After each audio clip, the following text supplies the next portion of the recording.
TGPSC group 1 examination mains ఇటీవల కాలంలో జరిగిన విషయం విద్యార్థులకు మొత్తం తెలుసు.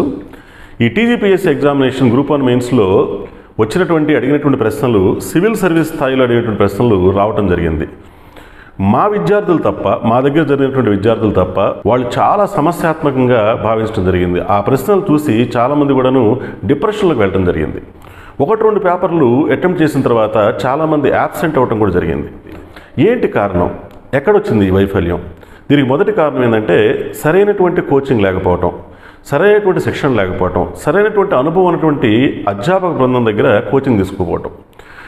ఈ సివిల్ సర్వీసెస్ స్థాయిలో అడిగినటువంటి ఈ ప్రశ్నలకి మేము చెప్పినటువంటి విధానం ఏదైతే ఉందో, ఈ RC Reddy IAS study circle, ఈ అధ్యాపక బృందం, ఈ సీనియర్ అధ్యాపక బృందం ఎవరైతే ఉన్నారో వాళ్ళు చెప్పినటువంటి విధానం ప్రకారమే ఎగ్జాక్ట్గా అంటే ఇది అతిశయోక్తి కాదు, 90% ప్రశ్నలు మేము చెప్పిన విధానంలోనే రావడం జరిగింది. అంటే డైరెక్ట్గా క్లాస్ రూమ్లో ఆఫ్లైన్ కోచింగ్ తీసుకున్న వాళ్ళు అయినా కానీ, లేదా మేము ప్రత్యేకంగా రూపొందించినటువంటి స్ట్రాటజిక్ రివిజన్ ప్రోగ్రామ్ అనేటువంటి ప్రోగ్రాంలో జాయిన్ అయిన వాళ్ళు కానీ, వాళ్ళు మా దగ్గరకు వచ్చి వాళ్ళంతా కూడాను మా దగ్గరకు వచ్చి చెప్పినట్టు విషయం ఏంటంటే, ఆశ్చర్యకరంగా ఉంది సార్, మీరు ఏదైతే కాన్ఫిడెంట్గా చెప్పారో ఇలాగే చదవండి అమ్మా, దీన్ని దాటి వెళ్ళడు, అదే విధానంలో 90% ప్రశ్నలు అడగడం అనేటువంటిది చాలా ఆనందాన్ని వ్యక్తం చేయడం జరిగింది. ఈ విద్యార్థులంతా మా దగ్గర కోచింగ్ తీసుకున్న విద్యార్థులు ఆఫ్లైన్ కావచ్చు, లేదా స్ట్రాటజిక్ రివిజన్ ప్రోగ్రాంలో ఆఫ్లైన్ ఆన్లైన్ ఎవరైతే తీసుకున్నారో మీరు చెప్పిన విధానంలోనే 90% ప్రశ్నలు అదే ఫార్మేట్లో రావటం జరిగిందని చెప్పి వాళ్ళ ఆనందాన్ని వ్యక్తం చేయడం జరిగింది.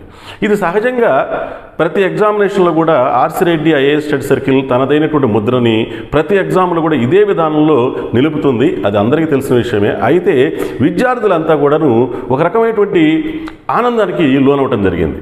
సో ఈ సందర్భంగా చెప్పే విషయం ఏంటంటే, సివిల్ సర్వీస్ స్థాయిలో అడిగేటువంటి ప్రశ్నలకి సరైనటువంటి కోచింగ్ లేకపోతే, సరైనటువంటి శిక్షణ లేకపోతే అసలు అటెంప్ట్ చేయడానికే ఇంట్రెస్ట్ అనేటువంటిది ఉండదు. దానికి వేరే ప్రత్యామ్నాయం లేదు. సరైనటువంటి అధ్యాపక బృందం, అనుభవజ్ఞులైనటువంటి అధ్యాపక బృందం ఎవరైతే ఉంటారో, వాళ్ళ దగ్గర ప్రామాణికమైనటువంటి కోచింగ్ ఎవరైతే తీసుకుంటారో వాళ్ళు మాత్రమే ఇటువంటి తరహా ప్రశ్నాపత్రాలని కేవలం అటెంప్ట్ కాదు, విజయాన్ని సొంతం చేసుకునేటువంటి అవకాశం ఉంటుంది.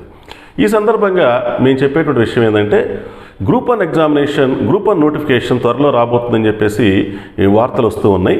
ఈ గ్రూప్ 1 నోటిఫికేషన్ సంబంధించి ఫిబ్రవరి 3వ తారీఖు నుంచి